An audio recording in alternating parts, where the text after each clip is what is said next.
接下来进行第二部分专题演讲，我们荣幸邀请到施罗德投信巫慧燕巫董事长主讲国际净值治理发展新趋势。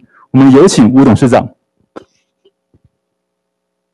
大家午安，我是施罗德投信巫慧燕，感谢证监会的邀请，能够参与今天的研讨会。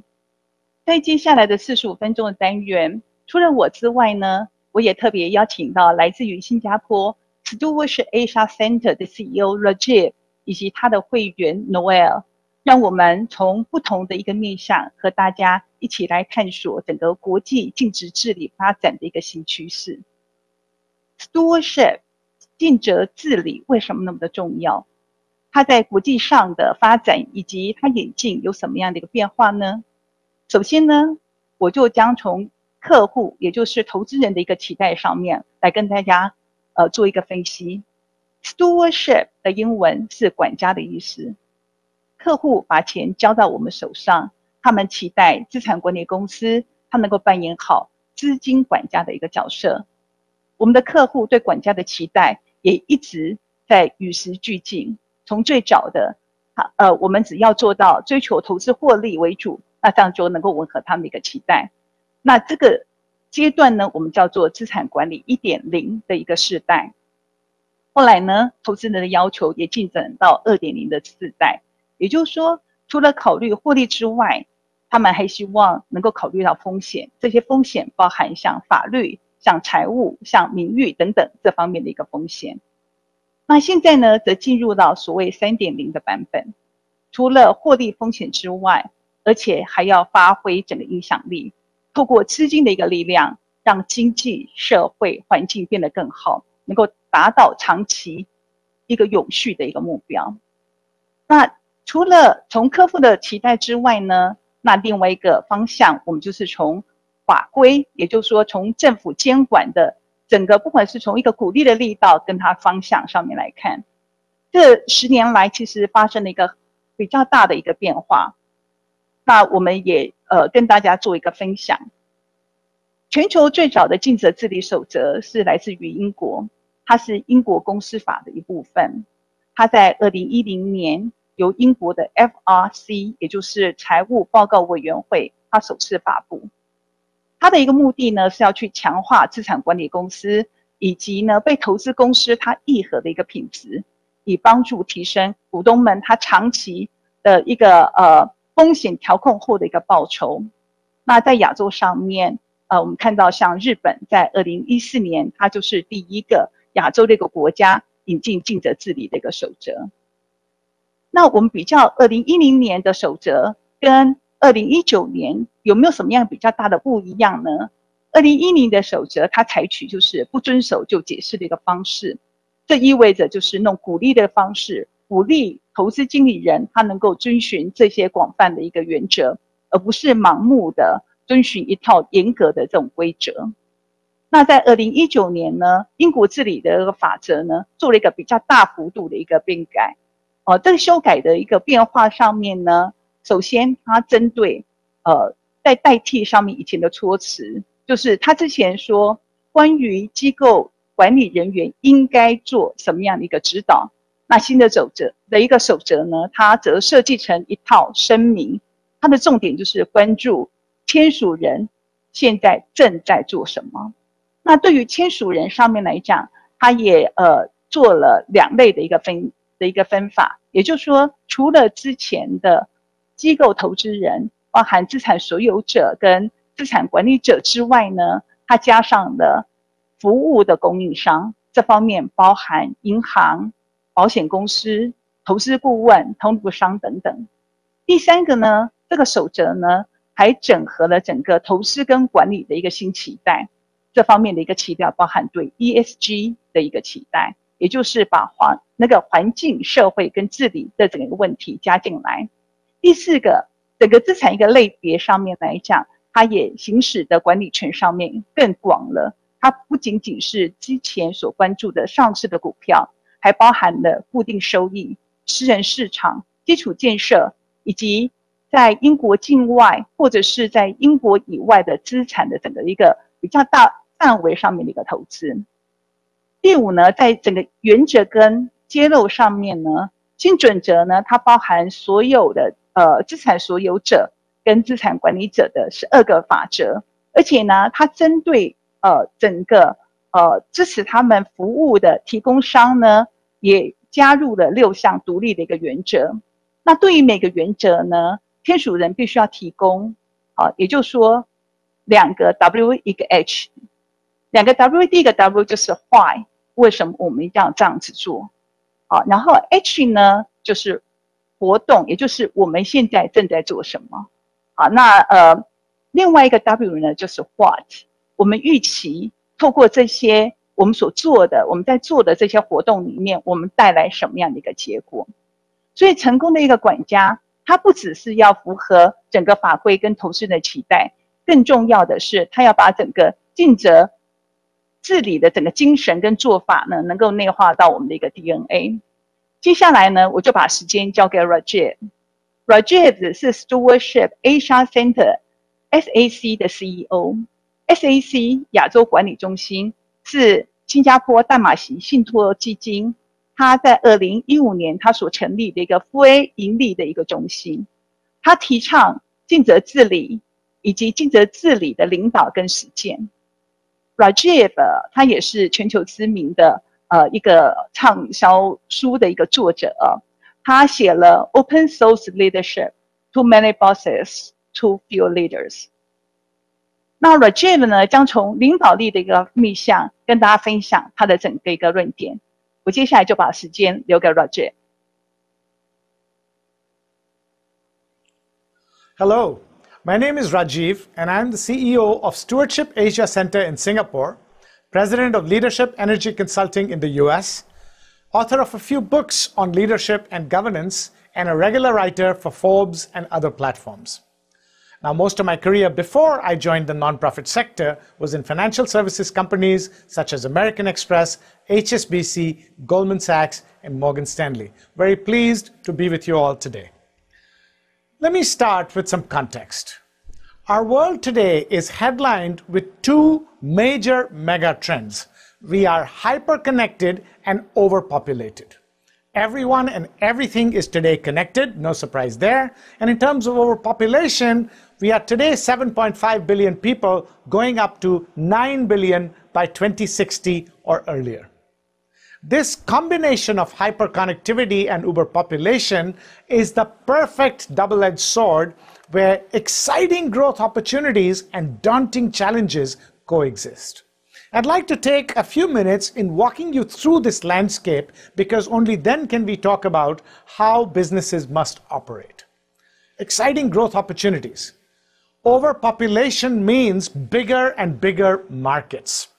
Let's take an example. How many people, how many cars do you think every 1,000 Americans own amongst them? The answer is 800, and that is the highest number of car ownership in the world. Now that you know that the number in America is 800, what do you think that number is for China and India? Here it is, 200 and just 50 in India.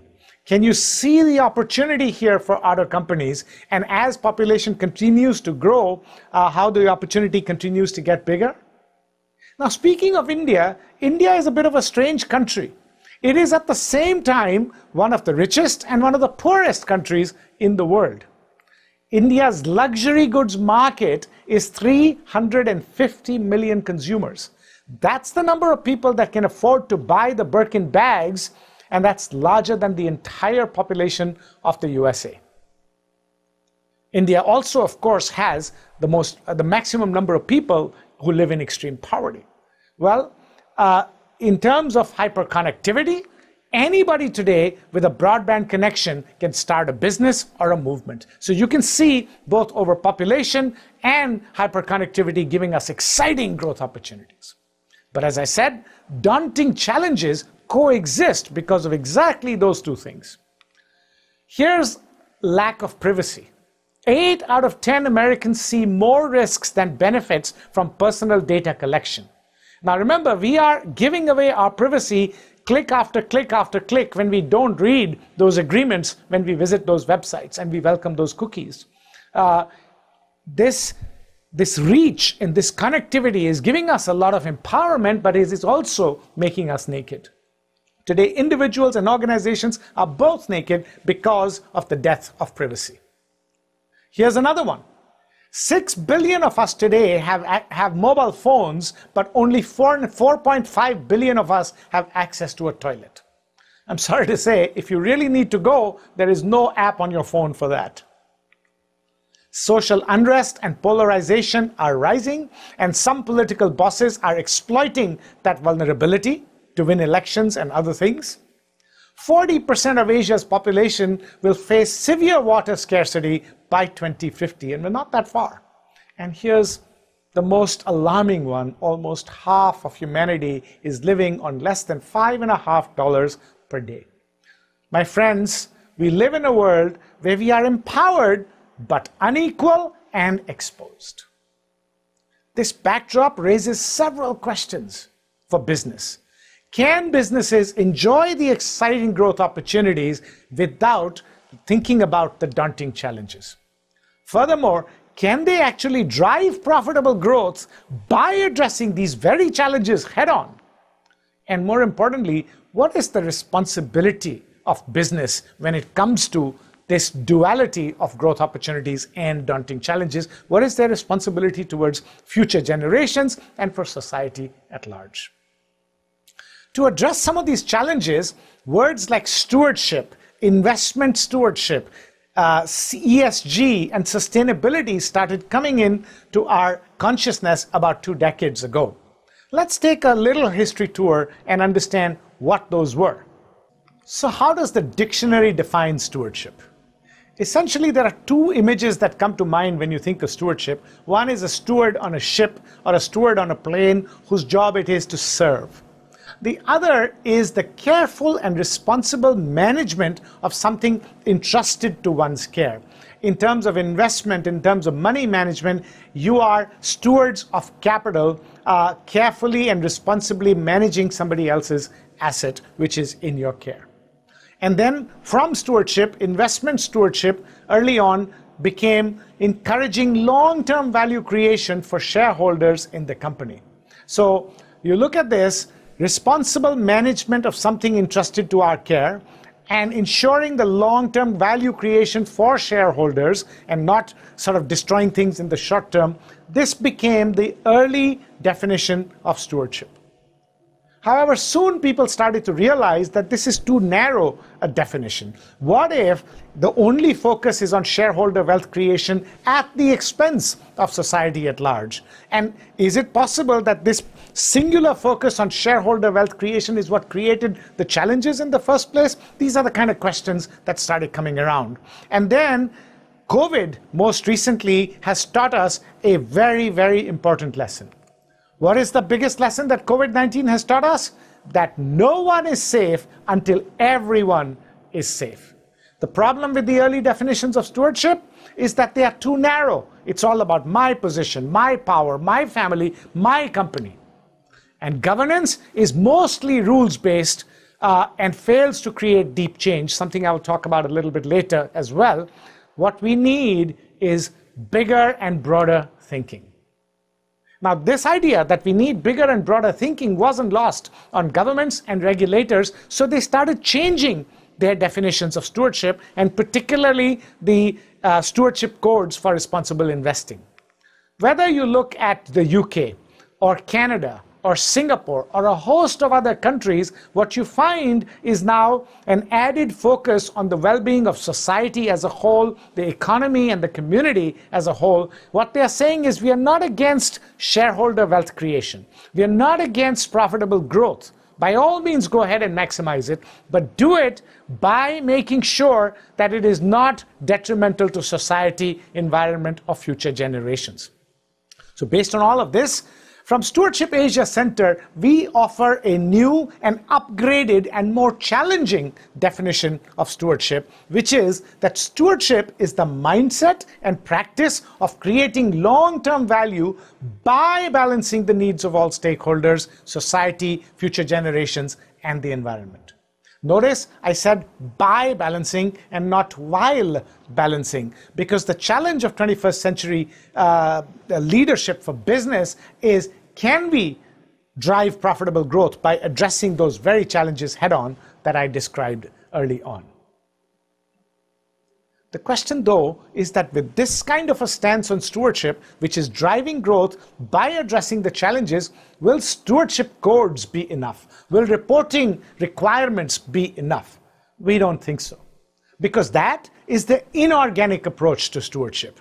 An inorganic approach will give us compliance, check the box exercise and beautiful reports on what we are doing, but what we need is organic change driven by a deep desire to make a difference. Organic change driven by leadership. We need business owners and managers to make a proactive choice to not only preserve and take care what is entrusted to us, but to drive returns by enhancing the quality of life on planet Earth. In other words, my friends, we need a new leadership model, and it's called steward leadership. Now, as you can imagine, steward leadership is a combination of the two ideas of stewardship and leadership. So let's look at that a little bit. I've already defined stewardship for you. Let's focus on leadership. Leadership is the genuine desire and persistence to create a better future. Now, I know that the traditional definition of leadership is somebody senior telling people below them what to do, taking them along and helping them achieve common goals, but that's an outdated definition of leadership. The work of leadership in today's society is to create a better future and to never give up.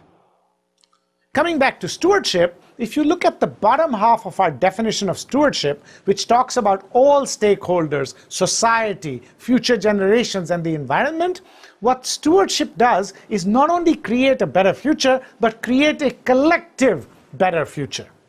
So now combine stewardship and the essence of leadership, and you get steward leadership, which is the genuine desire and persistence to create a collective better future. Ladies and gentlemen, today, with daunting challenges and exciting opportunities coexist where greed can make things go wrong, what we need is a collective better future, and for that we need a special kind of leadership, which is steward leadership. I guess you're thinking by now, Rajiv, that's a nice interplay of words and definitions and this, that, and the other, but how does this actually play out in real life? I have a business to run. I have to drive returns. Yes, I want to take care of the planet as well. How does it all actually pan out? So let's look at steward leadership in practice. As we said, steward leadership is the genuine desire and persistence to create a collective better future. How and where does this desire, this genuine desire and persistence, where does it come from? Well, it comes from crafting and operationalizing the stewardship core compass. It's not rocket science. We're going to package for you a very simple 4-step process with which you can make this all come alive. The first step is to identify your organization's most important values. Now, chances are most organizations already have a set of values. To convert your leadership into steward leadership, what you do is step 2, which is to add 4 stewardship values to your organizational values. What are these 4 stewardship values? Let's talk about those for a minute. The first is interdependence. As I said, the number one lesson we've learned from COVID is that no one is safe until everyone is safe. Interdependence says that we live in an interconnected system, and my success depends on yours, yours depend on mine. I cannot be successful all on my own in isolation. So we have to imbibe this idea of interdependence in our business, in our organization, to say that we will be successful when everyone else is successful. If you don't believe in interdependence, you don't believe in stewardship. The next is long-term view, because creating a collective better future is a marathon and not a sprint. To give you an example, when Howard Schultz was running Starbucks, he realized that a lot of the employees working for Starbucks were part-time employees and they did not have access to healthcare benefits. Starbucks became the first company in America and probably in the world to provide full healthcare benefits even to part-time workers. And if they worked for more than 20 hours a day, they could even participate in the company's stock option plan. Now, why would he take extra cost to do that? Because of long-term view. He realized that if employees are well taken care of, they will work better, they will make customers happy, and that will eventually make shareholders happy, and therefore this is a marathon and not a sprint. Next is ownership mentality. This is where steward leaders make a genuine choice. This is where that genuine desire comes in. Yes, I want to take ownership and make stewardship happen. Now, either you want to do it or you don't. This has to come from within. And finally, creative resilience is where steward leaders say, come what may, I will not give up. I know the road will be bumpy. I know there will be obstacles and there will be setbacks, but I will dip into my creative resilience and find innovative solutions. The last thing I will do is give up. So together, these values need to be imbibed into the culture of the organization, and for that, leaders and boards will need to create that culture in which everybody is empowered to live and decide based on these values. Don't just put posters on the wall and don't just put lots of nice pages on your website. You have to work hard so that everybody in the organization feels empowered to live by these values and decide on behalf of the company based on values. Unfortunately, the reality on the ground is exactly the opposite. What happens is everybody prints beautiful posters, and in every organization there are values, and then there are lots and lots of policies, procedures, and rules, and decisions are based on rules rather than values. When that happens, innovation dies. When that happens, you create a red ocean of bureaucracy where people cannot breathe, leave alone think outside the box. I don't know if you saw this, but a few years ago, United Airlines did something which somebody captured on video and went viral. What happened was they beat up this passenger on a plane called Dr. David Dow and dragged him out of the aircraft because he refused to give up his seat voluntarily. If you've seen this video, you'll know what I'm talking about. Basically, what happened was the flight was overbooked. United employees offered the standard $300 reward and a free seat on the next plane and asked somebody to go an hour later. Nobody took it. And then they picked this guy at random and he refused to go, so they beat him up and dragged him out. They were following the rules. The CEO, when this video went viral, said, my employees did nothing wrong. They followed standard industry procedure. They followed standard industry policy. What a PR disaster if there was one. Later on, of course, he apologized and paid millions in damages and things like that. But I want to ask this, Mr. CEO, what if, instead of feeling compelled to follow the rules, your employees had felt empowered to follow the values? Would they have found a different solution? Of course, the answer is yes. If I follow the values, I will do what's right for the company and for the passenger and say, okay, who wants to take it at 500? Who wants to take it at 1,000, 1,500, 2,000? At some point, somebody would be tempted to give up their seat. No, this is what happens when you have a maniacal focus on rules-based governance. Unfortunately, most management teams and most boards spend 80% of their time framing rules and enforcing rules, and 20% or less, if that, on making sure values are alive and kicking in the company. Today, rules get outdated before the ink dries on them. You need to overturn this upside down and create a culture where spirit of the law prevails, where values trump rules, because that's how you get speed. Gone are the days where rigid SOPs are going to give you success, because in today's day of speed, that will get you into trouble very, very quickly. The next thing after you've set your values is to define your stewardship purpose based on your stewardship values. So how does a stewardship purpose differ from an ordinary purpose? Well, a stewardship purpose, as I said before, hopes to create a collective better future for a wide variety of stakeholders, including shareholders and society at large. It grows economic value for shareholders and employees, and also social value for everybody else. This is the picture that needs to be adopted if you want to practice steward leadership. And then finally, the fourth step is, now that you have your stewardship core compass articulated, make sure everything the organization does is governed by and guided by your stewardship values and your stewardship purpose. This is where the rubber hits the road. There's no point in crafting this beautiful compass if you're not going to make decisions and live by it. Yeah? So that's the essence of steward leadership. If you do this, I can guarantee you that your organization will produce superior returns for shareholders as well as do good for society. Plenty of studies exist. Let me just share one of them. This was an ESG study done a few years ago, where they looked at the best companies with ESG practices and the worst companies with ESG practices. And what they found was that the worst companies with ESG practices were significantly below S&P's performance over a period of time, whereas the best ones were higher than the same S&P in the same period of time. And there are many, many more such studies that are available to show proof. But at the end of the day, my friends, it's not even about the proof. It's about what you want to do as a leader.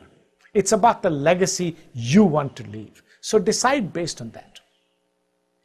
Back to investment stewardship codes and Singapore. Well, in 2016, we came up with our first set, and take a look at the first one. We said it starts with take a stand on stewardship, which means make a proactive choice that you want to be a steward leader. Yeah? And now we are coming up with, we're working on Singapore Stewardship Principles 2.0. We are probably going to keep them still voluntary because we've always made them voluntary because we believe that good stewardship is a matter more of leadership and less a matter of regulatory compliance. But we are also going to include the environmental risk guidelines issued by the Monetary Authority of Singapore to further encourage the right behavior. As I said, ladies and gentlemen, at the end of the day, steward leadership is a choice to leave a positive legacy. I urge you to think about what yours will be. Thank you so much. And if you want to know more, do get in touch with us and we'll be happy to engage with you. 我们非常谢谢 Rajiv 刚刚非常精彩的演讲。刚刚他说到了几个关键字 ：steward leadership， 尽责治理的领导力 ；follow the value, not just the rule， 遵循价值而不只是法规 ；collective better future， 集体式的更好的未来。接下来，我们将请 Noel。他将从执行面和实务面的一个角度出发，来跟我们分享尽责治理的一个守则。Noel 是资产管理业者，他也是经营了家族办公室、投资亚太区的一个房地产、专责融资以及私人企业等。他是 SAC 技术委员会的一个主席。接下来把时间交给 Noel。Hello, my name is Noel. And I run a single-family office called Asia Pacific Real Estate Holdings, which invests in public real estate companies across Asia Pacific, as well as mezzanine debt, project finance, and private companies. I have been a member of the Singapore Stewardship Principles for Responsible Investors Steering Committee from its inception 75 years ago. Following Rajiv's session on innovative practice and stewardship, I'm here to talk about practice and implementation. And I will discuss this largely based on my experience as an investor across both public and private markets. The family believes that investment returns ultimately derive from creating real economic value. Hence, we take a long-term approach to investing and engage with our investee companies wherever appropriate. Additionally, environmental, social, and governance, or ESG considerations, are an increasingly important component to value creation as the world comes to better realize and take into account or price the impact our actions have on the environment and the broader society. We see this in how long-term investors such as pension funds and insurers are pricing in carbon risk and the potential impacts of climate change. Hence, ESG is and will be an increasingly important aspect of value creation going forward for how companies operate in society. I think as investors build their portfolio, there are various means they use to ensure they integrate both strategies. The commonly discussed approaches that asset managers take to implement the strategies could include integration, screening, thematic engagement, or voting. For us, engagement has been the most effective because we can then instill some of the stewardship values that Rajiv discussed in his presentation to build a resilient portfolio. In an age of wild cryptocurrency price swings and herd trading by social media, it can be challenging to remain anchored to investment fundamentals. That investment returns are derived from real economic value created over the long term. However, while prices may fluctuate in the short term, it is my belief that they will eventually revert to their underlying economic value, and when such reversion occurs, it is the investors who have remained disciplined and who practice investment stewardship who will emerge ahead.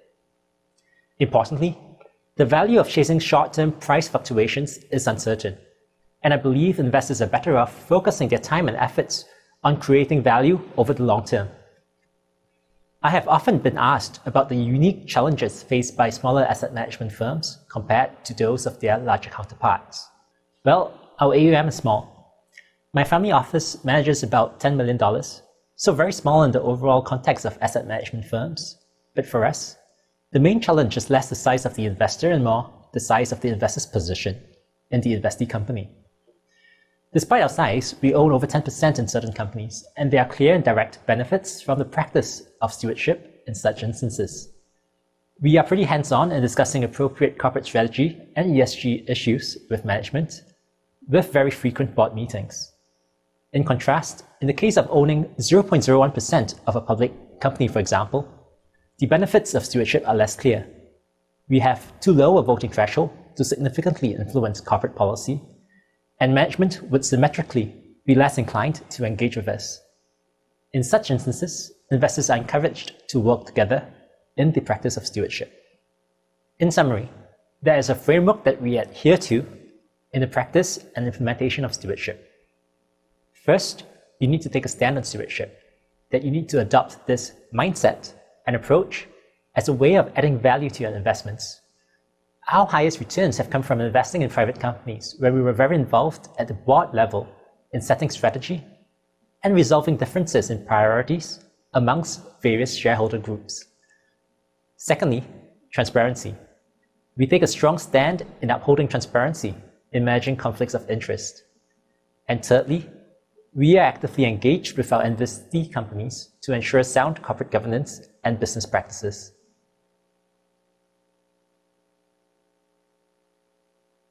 我们谢谢 Noel。接下来呢，我们预先准备了几个问题，想请 Noel 跟Rajiv 能够回答。首先呢，我先请教 Rajiv。台湾的整个尽责治理2020也遵守了全球最佳的一个范例，将整个资产一个范围上面扩大了，由原来的一个股票扩大到包含债券、另类资产、房地产、私募股权等等。那在国际上实施新法则的时候，最主要的一个挑战以及它所面临到困难到底在哪里？那包含法规的一个制定者跟投资机构怎么样去因应这些的一个挑战 ？Rajiv。 Okay, so in terms of asset coverage, stewardship is asset agnostic. It applies across the whole economy, from investor to operator, from investment products to management practices. Doesn't matter. The biggest challenge is to drive genuine desire and persistence to create positive change.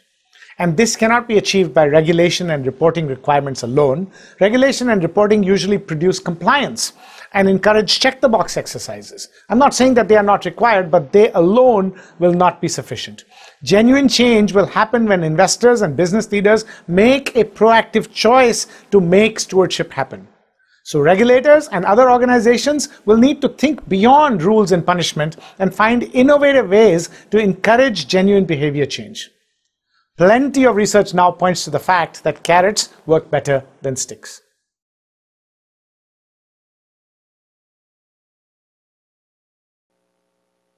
字的 carrots work better than sticks， 给红萝卜更胜于棒子。接下来呢，我们把问题拉到新加坡，也请 Rajiv 能够进一步分析新加坡它在执行尽责治理的时候，它所面临到的主要的一个挑战跟问题到底在哪里？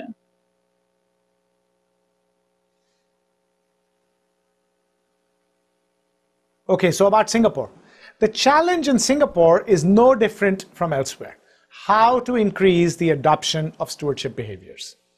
As I mentioned earlier, Singapore has decided to keep the stewardship principles voluntary based on the belief that genuine change will happen as a result of leadership, not compliance. And steward leadership will become more mainstream through education and encouragement.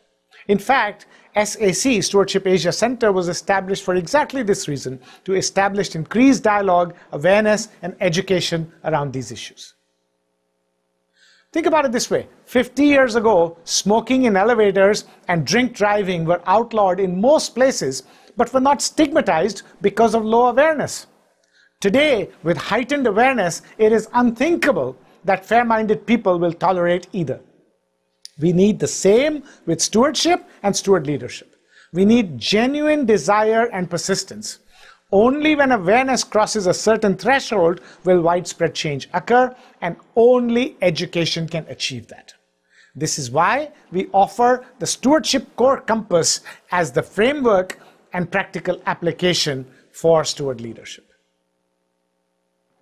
接下来呢，我们请 Noel 跟我们分析下面几个问题。我们知道现在的整个投资范畴上面，从尽责治理上面，除了以前大家所熟悉的股票之外，现在也拉到了整个债券的投资者。所以我想请教，针对债券的投资者如何行使尽责治理以及股东行动主义。Well, bond investors do have influence over the behavior of investee entities, be it via pricing signals for certain behaviors, or the clauses that are included in agreements and how these are enforced. An example of this is how green bonds are being priced at a premium or lower cost of capital to the issuers. 好的，我们知道尽责治理上面融合了很多包含 ESG 的整个一个投资的范围上面，甚至呢，也包含了股票、债券等等很多的一个面向。那针对资源比较小的公司，好，它怎么样能够也尽到尽责治理的整个一个要求呢？